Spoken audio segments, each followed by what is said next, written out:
Good morning friends. Welcome to the prelims booster session.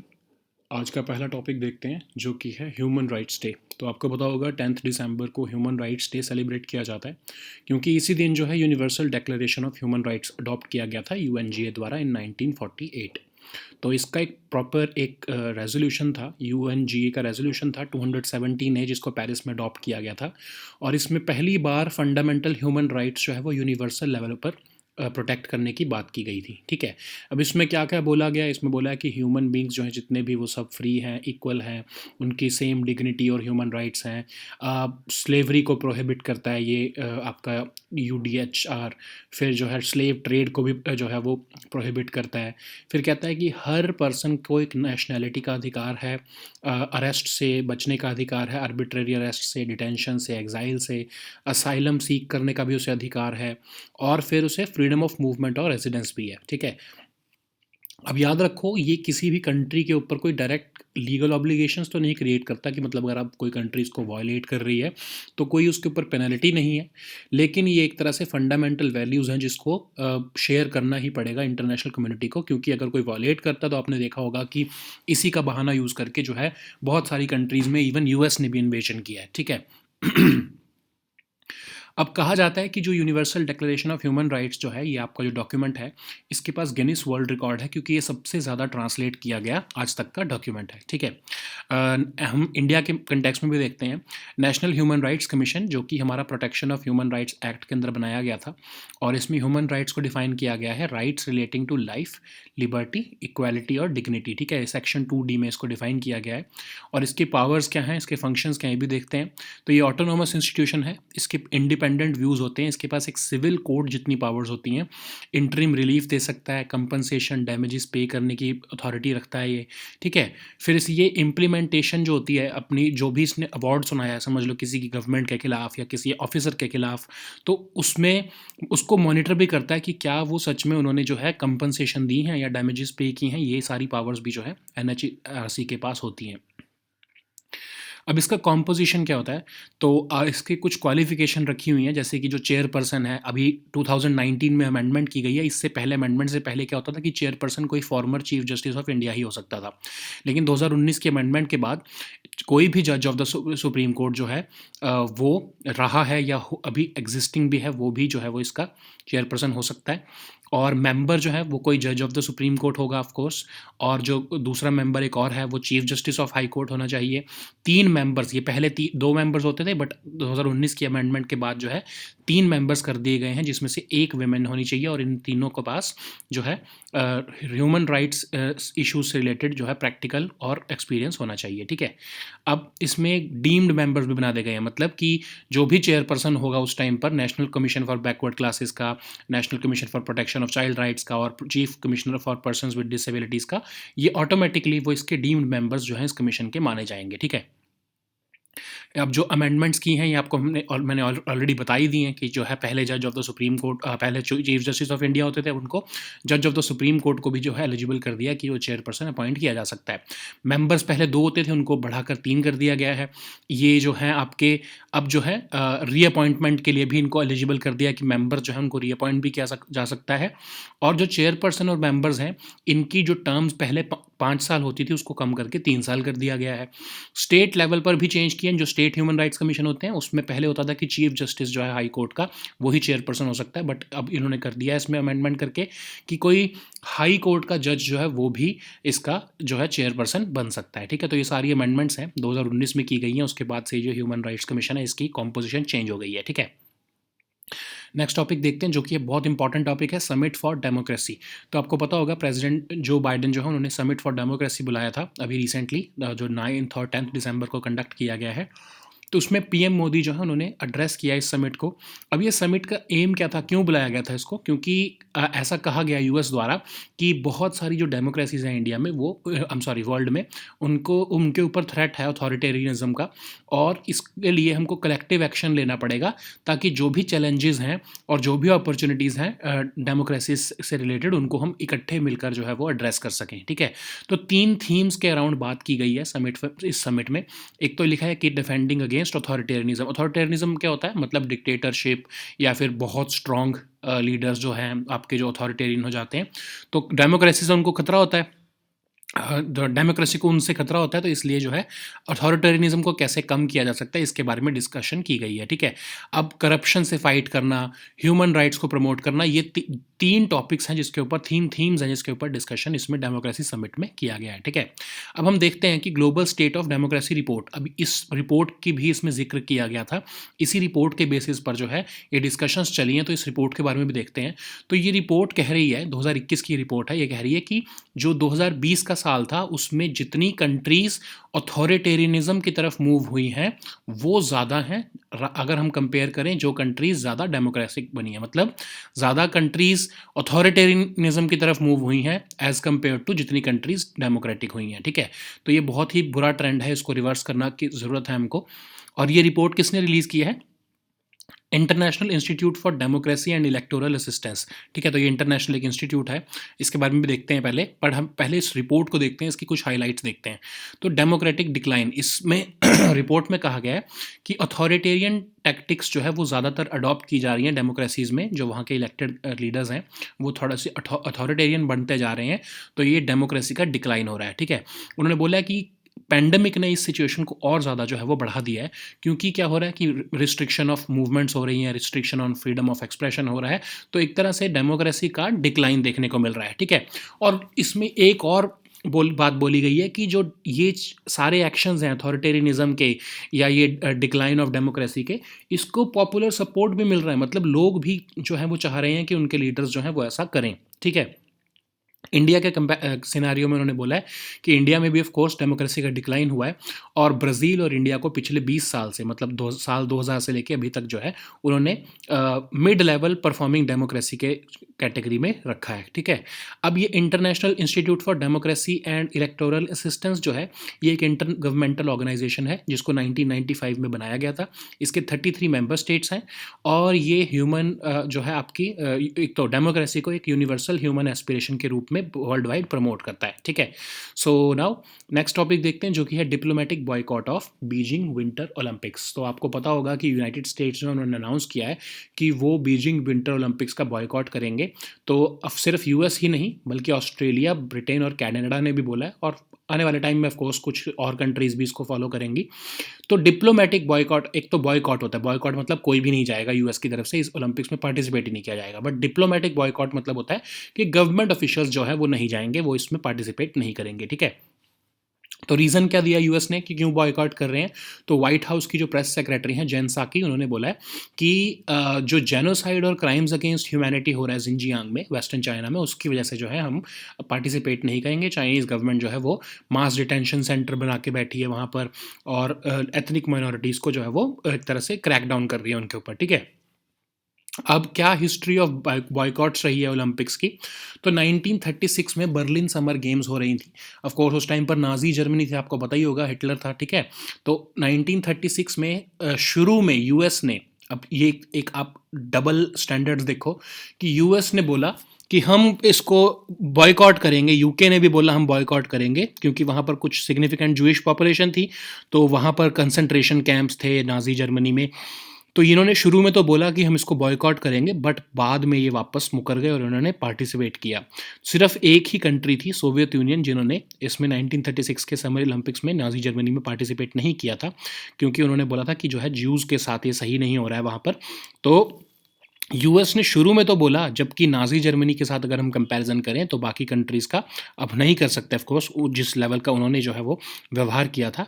तो US ने उस time शुरू में बोला कि हम पार्टिसिपेट नहीं करेंगे, हम इसको बॉयकॉट करेंगे, लेकिन बाद में वो पार्टिसिपेट किया था उन्होंने। ठीक है, लेकिन बाद में देखो 1980 का टाइम पर ओलंपिक गेम्स हुई मॉस्को में, तब जो है क्योंकि सोवियत यूनियन ने इन्वेजन ऑफ अफगानिस्तान किया था, तो यूएस ने उसको बॉयकॉट किया, और 66 कंट्रीज़ ने और ज्वाइन किया यूएस को, और सिर्फ 80 कंट्रीज़ जो हैं उन्होंने इस ओलंपिक गेम्स जो मॉस्को की थी उसमें पार्टिसिपेट किया था। ठीक है, तो डिप्लोमेटिक बॉयकॉट क्या ओलंपिक्स का किया जा रहा है? किया जाता है। तो अब याद रखो कि 2014 में प्रेसिडेंट थे बराक ओबामा, तो उन्होंने उनके वाइस प्रेसिडेंट जो बाइडेन जो प्रेसिडेंट हैं, और मिशेल ओबामा जो फर्स्ट लेडी थे, उन्होंने सोची ओलंपिक्स को भी जो रशिया में कंडक्ट किया जा रहा था उसको भी जो है डिप्लोमेटिक बॉयकॉट किया था। अब उसका रीज़न देखो आप क्या दिया गया जब उस टाइम पर बॉयकॉट किया गया, कि रशिया जो है वो गे राइट्स पर क्रैकडाउन करता है, इसलिए हम इसका डिप्लोमेटिक बॉयकॉट कर रहे हैं। ठीक है, ऑफ कोर्स पॉलिटिकल रीज़न था, आपको देख के ही पता लग रहा होगा। ठीक है, बट मेन रीज़न ये था क्योंकि रशिया ने एडवर्ड स्नोडन, आपको पता होगा ना, जो आपका NSA का जो प्रिज्म प्रोग्राम का जो विसल ब्लोअर था एडवर्ड स्नोडन, क्योंकि उन्होंने उसको रशिया ने पॉलिटिकल असाइलम दिया था, तो इसलिए रशिया के पॉलिटिकल असाइलम देने की वजह से एडवर्ड स्नोडन को US ने इसका डिप्लोमेटिक बॉयकॉट किया था। लेकिन रीज़न क्या दिया था? रीज़न ये दिया था कि crack down on gay rights है, इसलिए रशिया को हम बॉयकॉट कर रहे हैं, डिप्लोमेटिक बॉयकॉट कर रहे हैं। ठीक है, अब क्या ये बॉयकॉट जो हैं कुछ इफ़ेक्टिव होते भी हैं या ये सिर्फ ऐसे ही होते हैं, इसका कोई मतलब होता भी है, इससे कुछ इम्पैक्ट होता भी है या नहीं होता है, तो ये देखते हैं। तो ये बॉयकॉट्स जो हैं मॉस्को गेम्स का जो था 1980 में किया गया था, उससे कोई इफेक्ट देखने को नहीं मिला, क्योंकि रशिया ने आपका सोवियत यूनियन ने फिर भी जाके अफगानिस्तान में इन्वेजन किया, फिर भी वो वहाँ पर रहा, तो इस बॉयकॉट से कोई खास फ़र्क देखने को नहीं मिला। ठीक है, और ये देखा गया इंटरनेशनली कि इन बॉयकॉट्स से जो खासकर जो टोटल बॉयकॉट्स होते हैं उसमें सिर्फ स्पोर्ट्समैन और स्पोर्ट्स वुमेन जो है उन्हीं को ही जो है खामियाजा भुगतना पड़ता है, गवर्नमेंट्स को इससे कोई फ़र्क नहीं पड़ता है। ठीक है, अब देखो, अब अगर यही ट्रेंड शुरू हो जाए तो आपस में फिर तो ये ओलंपिक्स ख़त्म ही हो जाएगा। ठीक है, अब आपस की कंट्रीज़ एक दूसरे को बॉयकॉट करने लगे, जैसे अब चाइना में वहाँ पर ये आवाज़ उठने लगी है कि आने वाले टाइम में जो समर ओलंपिक्स US में होना है लॉस एंजलिस में 2028 में, उसको चाइना को बॉयकॉट करना चाहिए। तो अगर सारी कंट्रीज़ एक दूसरे के ऐसे बॉयकॉट करने लगी तो ये इसका कोई सेंस नहीं रह जाएगी। ओलंपिक्स जो है स्पोर्ट्स को पॉलिटिसाइज जो है वो नहीं करना चाहिए। ठीक है, लेकिन अब आपको एक और फैक्ट बता देते हैं कि ये कोई पहली बार नहीं है। चाइना जो है वो चाइना ने भी 1956 में मेलबर्न ओलंपिक्स का बॉयकॉट किया था पॉलिटिकल रीजंस की वजह से। तो चाइना जो है वो अपना ही जो उसने कहते हैं ना कि जो उसने बोया था वही वो अब काट रहा है। ठीक है, तो अब चाइना भी वही it is getting a test of its own medicine. ठीक है, सो कोई सिंपैथी नहीं होनी चाहिए चाइना के साथ इस कंटेक्स्ट में, क्योंकि चाइना ने भी ऐसा पॉलिटिसाइज किया है स्पोर्ट्स को, जो आपको हमने कल आपका एडिटोरियल में हमने डिस्कस किया ही था। ठीक है, China will regret weaponising sports, तो उसको आप ध्यान से पढ़ना। तो चाइना के साथ के लिए जो सिंपैथी है आपकी अगर आ रही होगी कि डिप्लोमेटिक बॉयकॉट किया जा रहा है तो वो चली जाएगी। ठीक है, तो आप उसको देखना ज़रूर उस आर्टिकल को। सो नेक्स्ट टॉपिक देखते हैं जो कि है आत्मनिर्भर हस्तशिल्पकार स्कीम। तो नॉर्थ ईस्टर्न रीजन में जो पैटी आर्टिसंस हैं उनको सपोर्ट देने के लिए एक स्कीम निकाली गई है, जिसमें क्या होगा, उनको फाइनेंशियल असिस्टेंस दिया जाएगा टर्म लोन के नाम पर, और ये स्कीम का नाम है आत्मनिर्भर हस्तशिल्पकार स्कीम। ठीक है, तो इसको इम्प्लीमेंट कौन कर रहा है? North eastern development finance corporation limited. अब इसमें होगा क्या कि क्रेडिट असिस्टेंस दी जाएगी 1 लाख रुपए पर आर्टिसन को, तो उनको एक तरह से कोलैटरल फ्री ये लोन मिलेगा। ठीक है, उनको कोई सिक्योरिटी रखने की ज़रूरत नहीं है, और सब्सिडाइज्ड इंटरेस्ट रेट पर ये लोन मिलेगा, मतलब सिर्फ 6% के रेट पर उनको इंटरेस्ट मिलेगा, और ये 2 साल के अंदर उनको चुकाना होगा। और अगर वो रेगुलर पेमेंट करते हैं तो उनको 1% और जो है वो इंसेंटिव के नाम पर 1% और छूट मिलेगी, मतलब उनको सिर्फ 5% इंटरेस्ट देना पड़ेगा। ठीक है, तो कोई भी जो आर्टिसन है जो इंटरेस्टेड है स्कीम के लिए, तो वो इसके national north eastern development finance corporation of limited के और रजिस्टर्ड ऑफिस गुवाहाटी में जाकर जो है वो, या उसके ब्रांच ऑफिसर्स से इस स्कीम को जो है वो अवेल कर सकता है। ठीक है, तो ये आपकी जो नेडफी है, नेडफी एक प्रीमियर फाइनेंशियल इंस्टीट्यूशन है, नॉर्थ ईस्ट रीजन में ऑपरेट कर रहा है ये। तो इसको 1995 में बनाया गया था। आज तक ये 7500 प्रोजेक्ट्स में लोन्स दे चुका है। इवन CSR एक्टिविटीज़ में भी पार्टिसिपेट करता है ये। तो बेसिकली वहाँ पर जो फाइनेंशियल असिस्टेंस के लिए इसको देने के लिए इसको बनाया गया है। ठीक है, सो नेक्स्ट टॉपिक देखते हैं जो कि है नासाज IXPE मिशन। तो नासा ने एक रिसेंटली मिशन लॉन्च किया है, इमेजिंग एक्सरे पोलैरिमेट्री एक्सप्लोरर। ठीक है, तो ये जॉइंट मिशन है नासा और इटालियन स्पेस एजेंसी का। अब ये मिशन क्या करने के लिए लॉन्च किया गया है? स्पेस एक्स फैल्कन 9 रॉकेट से इसको लॉन्च किया गया ऑफ कोर्स। और इसका मिशन का ऑब्जेक्टिव ये है कि ये supernova remnants, super massive black holes और ये जितने भी हाई एनर्जी ऑब्जेक्ट्स हैं उनको ये एक तरह से ऑब्जर्व करेगा। तो ये इसका मिशन की लेंथ है सिर्फ 2 साल ये वहाँ पर जाएगा। ऑब्जर्वेटरी को 600 किलोमीटर दूर अर्थ से जो है वो प्लेस किया जाएगा और ये इक्वेटर को जो है ऑर्बिट करेगा। अब कहा जा रहा है, नासा कह रहा है कि जो एक्सप्लोडिंग स्टार्स हैं, ब्लैक होल्स हैं, उनको ये ऑब्जर्व करने के लिए मिशन भेजा जा रहा है। तो बहुत सारे क्वेश्चंस हैं, जैसे कि कैसे ब्लैक होल स्पिन होते हैं, कि जो मिल्की वे में जो ब्लैक होल था उसको कहाँ से जो है एनर्जी आ रही थी, कौन से सराउंडिंग मटेरियल उसको मिल रहा था, पल्सर्स इतना शाइन कैसे ब्राइट करते हैं, ऐसे क्वेश्चंस हैं बहुत सारे। इन सबको एड्रेस करने की ये कोशिश करेगा ये मिशन, ठीक है। सो नेक्स्ट टॉपिक देखते हैं जो कि है नॉन कन्वर्टेबल डिबेंचर्स। तो बहुत सारी कंपनीज जो है उन्होंने नॉन कन्वर्टेबल डिबेंचर्स जो है उसके थ्रू पब्लिक इश्यूज़ करना शुरू किया है। पब्लिक इश्यूज़ में नॉन कन्वर्टेबल डिबेंचर्स जो है वो इशू करना शुरू किया है और उसके थ्रू जो है वो अपने फंड्स रेज करने शुरू किए हैं। ऐसा क्यों किया शुरू उन्होंने? क्योंकि फिक्स्ड डिपॉजिट के रेट्स जो है वो बहुत कम हो गए हैं, सिंगल डिजिट में आ गए हैं। तो उनको लग रहा है कि लोग नॉन कन्वर्टेबल डिबेंचर्स की तरफ ज़्यादा मूव होने के लिए तैयार रहेंगे, क्योंकि अब उनको एफडी पे तो रेट मिलता नहीं है ज़्यादा, तो लोगों को एनसीडी जो होते हैं वो ज़्यादा ल्यूक्रेटिव लगेंगे। तो कंपनीज जो हैं वो इसके थ्रू जो है वो पैसा उठा सकती है मार्केट से।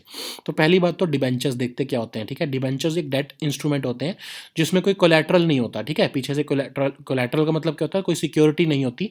मतलब कि अगर कोई कंपनी डिबेंचर्स इशू कर रही है तो ऐसा नहीं है उसको कुछ सिक्योरिटी रखनी पड़ेगी कि इन केस वो फेल हो जाए तो उसको जो है वो लोगों का पैसा ना मरे, तो उसके लिए कोई कोलैटरल पीछे होता ही नहीं है, ठीक है। क्योंकि वो जो है डेट इंस्ट्रूमेंट है और उसकी जो टर्म होती है वो 10 साल से ऊपर की होती है जनरली, ठीक है। और सिर्फ कोई कोलैटरल तो है नहीं इसके पीछे, कोई सिक्योरिटी तो है नहीं, तो मतलब सिर्फ रेपुटेशन, जो कंपनी इसको इशू कर रही है वो सिर्फ अपनी रेपुटेशन के नाम पर इशू कर रही है, तो लोग भरोसा करके उसके ऊपर जो है डिबेंचर्स उसके जो है खरीद लेते हैं, ठीक है। तो कॉर्पोरेशंस भी इसको इशू कर सकती हैं और गवर्नमेंट्स भी इशू कर सकती हैं इसको, ठीक है। और कुछ डिबेंचर्स हैं उनमें फैसिलिटी होती है कि समझ लो 10 साल के बाद या कुछ टाइम के बाद उनको इक्विटी शेयर्स में भी कन्वर्ट किया जा सकता है, ठीक है। लेकिन जो एनसीडीज होते हैं, नॉन कन्वर्टेबल डिबेंचर्स होते हैं, इनको जो है यही सिर्फ डिफरेंस होता है कि नॉन कन्वर्टेबल डिबेंचर्स जो है उनको इक्विटी शेयर्स में कन्वर्ट नहीं किया जा सकता। ये आपको नाम से समझ आ रहा होगा, नॉन कन्वर्टेबल डिबेंचर्स, ठीक है। अब इसका फ़ायदा क्या होता है कि ये फिक्स टेन्योर के होते हैं, जैसे समझ लो 10 साल के होते हैं, तो लोग जो इनमें इन्वेस्ट करते हैं तो उनको रेगुलर इंटरेस्ट की पेमेंट्स मिलती रहती हैं, जैसे आप समझ लो एफडी में मिलती हैं आपको, ठीक है। तो इसमें इंटरेस्ट रेट, इसमें देखो ऑलमोस्ट 8.25 से लेके 9.7% तक का इंटरेस्ट रेट दिया जा रहा है। तो ये ऑफ कोर्स ज़्यादा एफडी से ज़्यादा ल्यूक्रेटिव है लोगों के लिए जो इसमें इन्वेस्ट करना चाहते हैं, ठीक है। तो नेक्स्ट टॉपिक देखते हैं जो कि है बैन ऑन सिगरेट्स। तो आपको पता है न्यूजीलैंड जो है उन्होंने सिगरेट्स के ऊपर लाइफ टाइम का बैन लगाने की कोशिश की है, बट ऑफ कोर्स एकदम से नी जर्क बैन नहीं है वो, कि मतलब सीधा एकदम से बंद कर दिया जैसे भूटान ने किया था 2010 में। तो डायरेक्ट बैन तो नहीं है, लेकिन इसमें इन्होंने क्या कहा है कि जब साल 2027 शुरू होगा तब कोई भी पर्सन जो 14 साल से नीचे का है उसको सिगरेट्स जो है वो नहीं नहीं बेच सकेंगे, ठीक है। उसको सिगरेट सेल करने पर बैन लगेगा और ये बैन उसकी लाइफ टाइम के लिए होगा, ठीक है। मतलब इसका मतलब क्या हुआ कि इसका मतलब ये हुआ कि जब 2000, समझ लो एग्जाम्पल से ही बता रहे हैं आपको, ये 2073 जब आएगा, साल 2073, तो जो पर्सन उस टाइम पर 60 साल का है उसको सिगरेट नहीं मिल पाएगी, लेकिन उस टाइम पर जो पर्सन 61 साल का है उसको सिगरेट मिल पाएगी, क्योंकि जस्ट बिकॉज क्योंकि 2027 में जो पर्सन 15 साल का था उसको सिगरेट मिल सकती थी, ठीक है। क्योंकि हमने बैन कैसे किया है इसमें, मतलब न्यूजीलैंड बैन कैसे कर रहा है कि साल 2027 में जो 14 साल से नीचे के लोग होंगे उन सब के लिए लाइफ टाइम के लिए बैन लग गया, ठीक है। उससे ऊपर के लोग जो हैं वो जब तक जिएंगे तब तक वो सिगरेट पी सकते हैं, ठीक है। लेकिन ये बैन जो है 14 साल से नीचे वालों के लिए लाइफ टाइम के लिए। तो इसका मतलब यही हुआ ना कि साल 2073 में जो पर्सन 60 साल का है उसको सिगरेट तो नहीं मिलेगी, लेकिन जो पर्सन 61 का है उसको सिगरेट मिल सकेगी, ठीक है। अब एक और उन्होंने बैन लगाया हुआ ऑलरेडी, ठीक है, कि अंडर 18 जो है उनको सेल नहीं कर सकते सिगरेट की। ये तो इंडिया में भी बैन है, आपको पता ही है, ठीक है।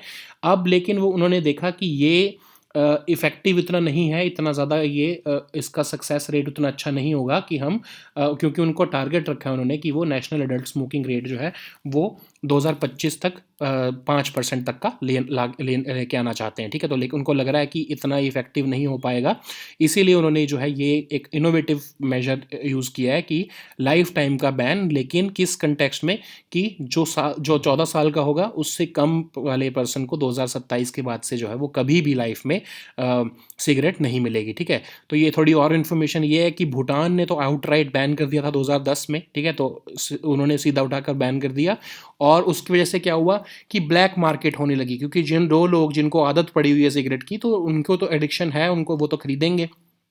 तो इसीलिए न्यूजीलैंड का जो अप्रोच है वो इसलिए बेटर है, क्योंकि जनरली एज्यूम किया जाता है कि जो 14 साल से कम एज के हैं वो सिगरेट नहीं पीते हैं, ठीक है। तो इसीलिए जब अगर हम 14 साल की एज वाली पर्सन से बैन लगाएंगे, तो उसको फिर भी, क्योंकि उसने वो कभी भी उसको कंज्यूम नहीं करेगा, ऑलरेडी उसने कभी कंज्यूम नहीं किया होगा, तो वो फ्यूचर में भी उसके अगर हम जो रोक लगा देंगे, तो ये लाइफ टाइम के लिए इसको हम निकाल सकते हैं सिगरेट को, ठीक है। तो ये एक बहुत ही इनोवेटिव अप्रोच है जो कि न्यूजीलैंड ने अपनाई है, इसको मोस्ट प्रोबेबली बाकी कंट्रीज भी फॉलो करेंगी। So, anyways, now let us see this topic, all these topics in English. So, the first topic is Human Rights Day. So, the International Human Rights Day is observed every year on 10th of December. We already know that. Why we celebrate it? Because on this very day, Universal Declaration of Human Rights was adopted by UNGA in 1948. So, this Universal Declaration of Human Rights was proclaimed under UNGA Resolution 217A in Paris. So, this declaration says that all human beings are born free and equal in dignity and rights. It also prohibits slavery and slave trade. It gives certain rights to individuals, like right to nationality, right against arbitrary detention, arrest or exile. It also gives the right to seek asylum from prosecution and right to freedom of movement and residence. Okay, so these Universal Declaration of Human Rights is of course not creating any legal obligations against any country or any participant member state, but of course it serves as the fundamental values which has to be shared by all the members of international community. Okay, so this document of UHDR holds the world record, Guinness World Record, as the most translated document in the world. Okay, so while we are looking at Universal Declaration of Human Rights, we must also see about the provisions at the national level. So at in India, this National Human Rights Commission also exists, which was established under the Protection of Human Rights Act 1993. So in this very act, this human rights has been defined as the rights relating to life, liberty, equality, and dignity of the individual, which have been granted by the Constitution, and they are also and they can also be there in international covenants, and which are enforceable by the courts of law in India. Okay, so what are the powers and functions of NHRC? So it is basically an autonomous institution. Of course, it has been created by an act of parliament, so it is also a statutory institution. So it provides independent views with respect to the protection of human rights. It has the powers of a civil court. It can grant interim relief to people who are victims. It can also recommend payment of compensation or damages. So it also has the power to monitor its own recommendations. So like in case this NHRC has dictated or it has given a recommendation that this particular state government official must be providing some compensation or damages to the victims, then it also has the powers to monitor the implementation of its award or its various recommendations. Okay, so what is the composition of this NHRC? So we are going to discuss this especially after the 2019 amendment, which was an act passed by the parliament, and it has changed the structure of this NHRC. Okay, so earlier only a Chief Justice of Supreme Court of India or a former Chief Justice of only a former Chief Justice of India could be the chairperson of this NHRC. But now it has been the provision has been made that a judge of the Supreme Court can also be made as the chairperson. Okay, so a member should also be there who has been or who is currently the judge of the Supreme Court of India. Similarly, another member who has been the who is or who has been the Chief Justice of a High Court should also be the member of NHRC. Three members. Earlier there were just two members, but now they have the numbers have increased to three. Who So these three members are those who have some practical experience in the matters relating to human rights. Out of these three members, one should be a woman, and there are deemed members also, okay, so of this commission. So like this, anyone who is the chairperson of National Commission for Backward Classes, National Commission for Protection of Child Rights, and Chief Commissioner for Persons with Disabilities, they will be deemed as members of this NHRC also. Okay, so these are the amendments that we have already discussed, that like earlier, only the Chief Justice of India, who has been the Chief Justice of India, could be the chairperson of this NHRC, but now it has been made that a person who has been the judge of the Supreme Court can be made the chairperson. Okay, so earlier two members were there, but now these members have been increased to three. The term of chairperson, members of the commission and state commissions were 5 years earlier, but now it has been reduced to 3 years. But of course, they are now eligible for reappointment. Okay, so this is also saying, this amendment is also saying that a person who has been a judge of the High Court is also eligible to be appointed as the chairperson of state commission. Earlier, the requirement was that the only a former Chief Justice of the High Court could be the chairperson of a state human rights commission. Okay, so all these are amendments, you have to remember them. So now let us see the next topic, which is Summit for Democracy. So PM Modi has recently addressed the Summit for Democracy, which was called by the US President Joe Biden. You already know that.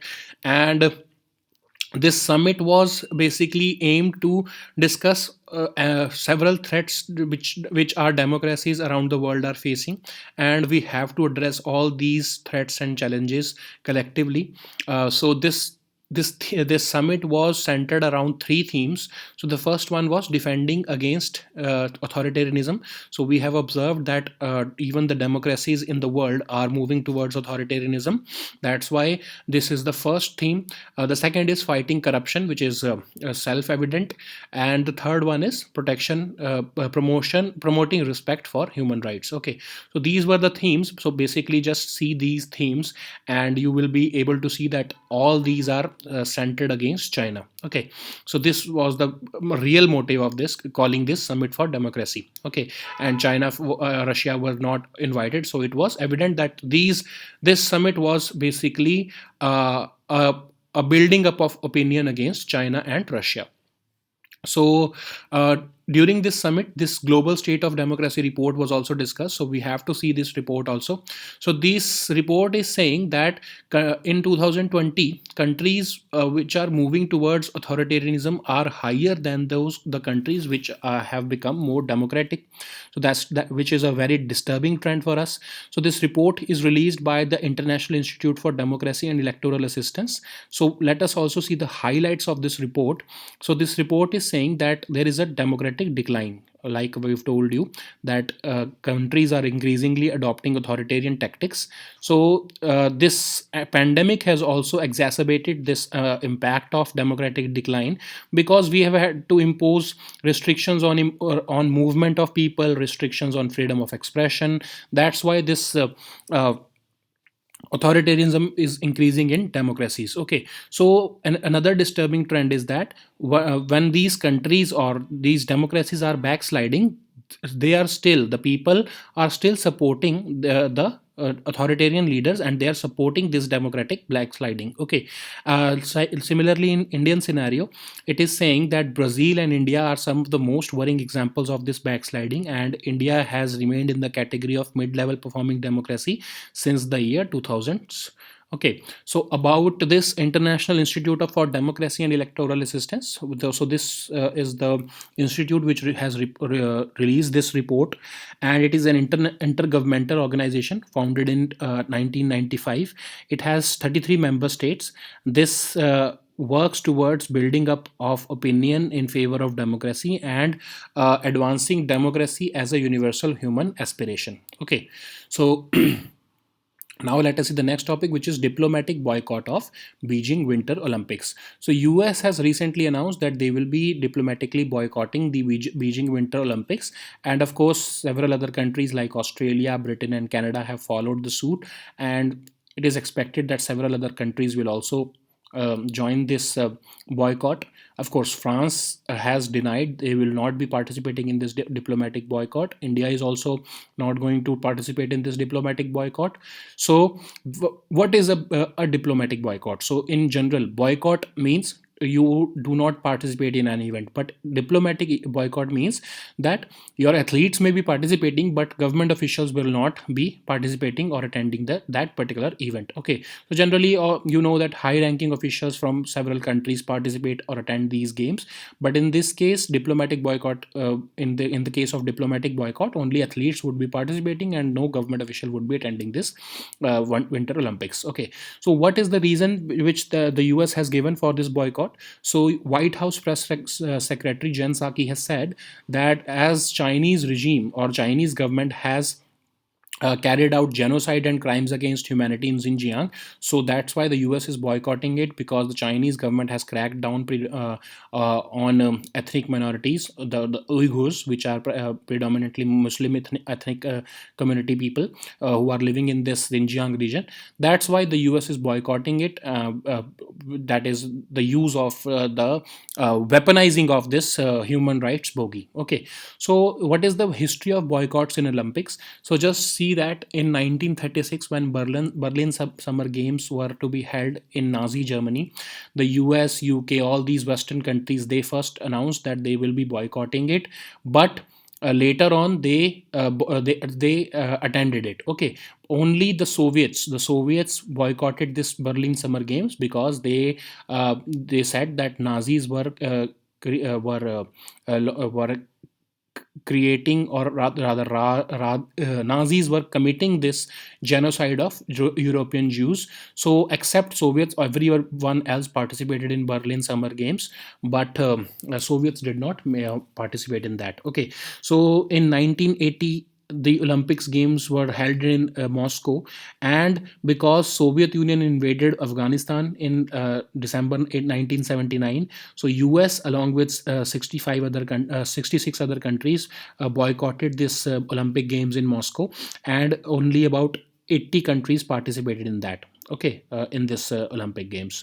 So is there a precedent for a diplomatic boycott? Like, so the recent example is of 2014, when the then president Barack Obama, Vice President Joe Biden, and Michelle Obama, who was the first lady of US, all skipped the Sochi Olympics in Russia.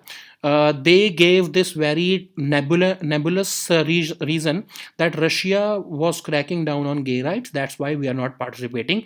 That's why we are having a diplomatic boycott of this Olympics. But the real reason was that Russia gave political asylum to Edward Snowden, who was the whistleblower in NSA Prism case, or this exposure. That's why the US decided to skip this, or diplomatically boycott this Olympics at Sochi. Okay, so have any boycott been effective? So the experts say that these boycotts do not have any particular impact. Rather, it penalizes only sportswomen and sportsmen.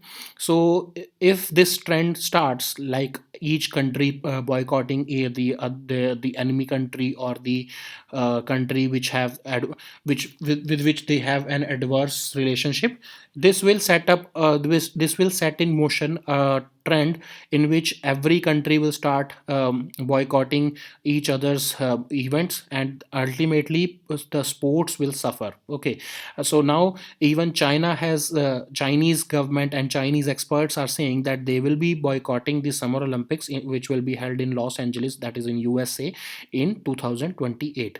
So yesterday we shared an article that China has weaponized sports and it will regret it. So you just read that. It is a very informative article. It will be very important for you. So just read that and you will get more clarity as to what is the reason and how this boycott of Chinese Olympics or this Beijing Olympics will be important. Okay, so anyways, now let us see the next topic, which is Atmanirbhar Hasta Shilpkar scheme. So this is basically a scheme which has been launched for the petty artisans which are of this northeastern region, and we will be providing them financial assistance in the form of term loans. So what the details of this scheme are that.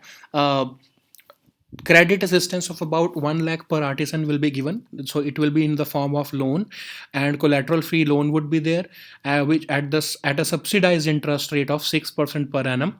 uh, in case so this loan term will be 24 months. In case the artisan is regular in the payment, then an incentive of 1% on the interest rate will be provided. So effectively the interest rate would come out to be 5% per annum.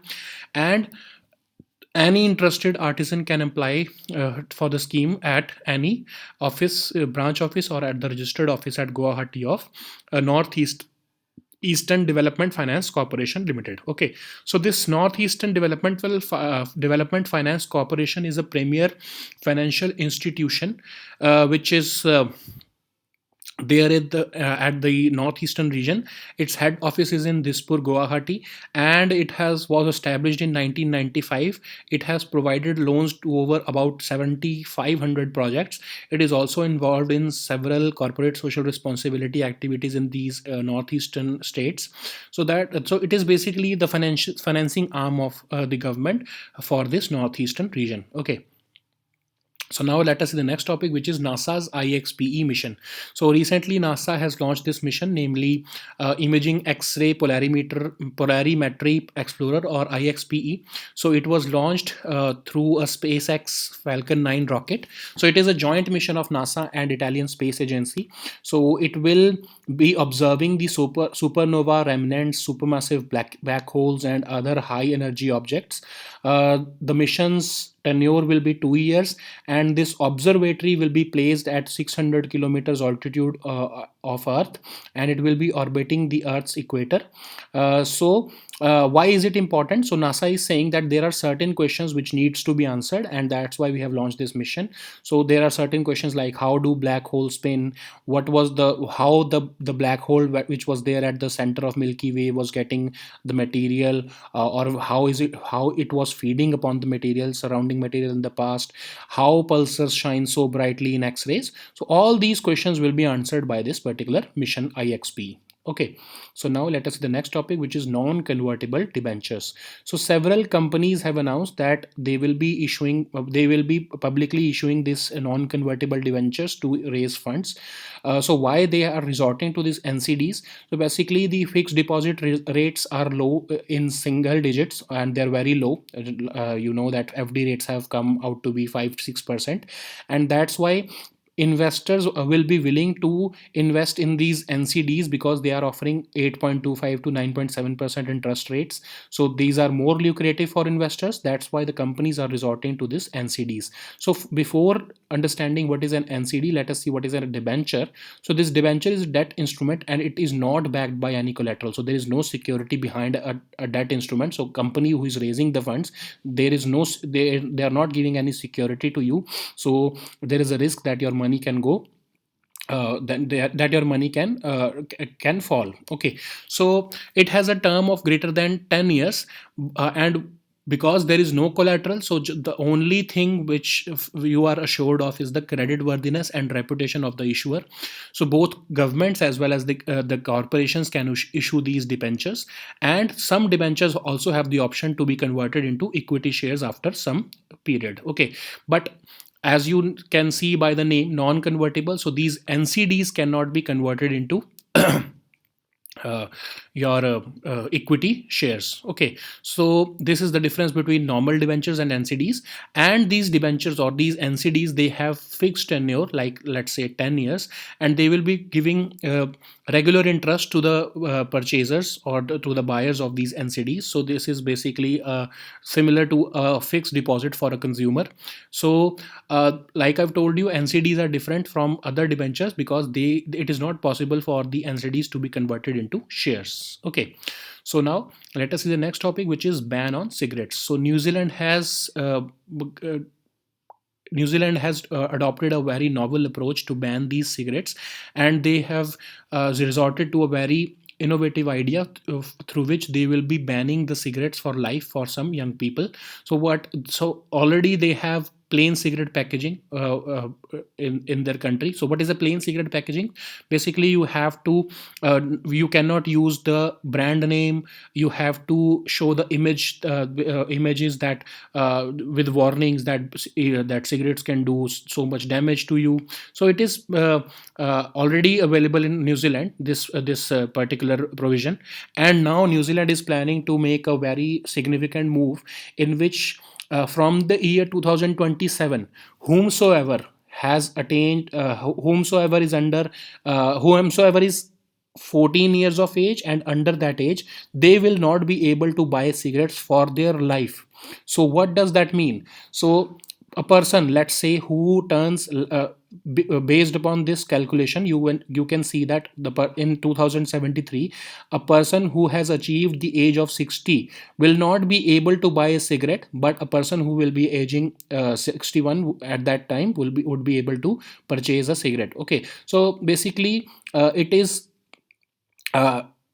is using this 14 years of age, because generally it is assumed that people a person under 14 years of age has not yet consumed a cigarette. That's why this particular age has been selected, and this will be banning cigarette for that person for the rest of his life. Okay, currently already New Zealand has a provision in which up the sales of cigarette to any person below the age of 18 is prohibited. It is already there in India also. Okay, but it is not as effective as this particular innovative ban that New Zealand has resorted to now. Okay, so they have a target of reducing this national adult smoking rate by less than 5% by 2025. That's why they have decided this particular ban. There is one more information. Bhutan has already banned cigarettes outright in 2010, but because they did it outrightly, the addicts of cigarettes were not happy with that, and there was black market imports from India, and that's why they had to temporarily lift this ban in 2020, because there was black market imports from India during the COVID-19 border closure. Okay, so there was they were not getting this uh, the revenues from this cigarette, and there was also an issue that this black market imports would happen, and could be dangerous. It could also be fueling some criminal activities. That's why Bhutan has temporarily lifted this particular ban. Okay, so these were our topics for today. We'll meet next time on Monday now. Until then, goodbye and take care.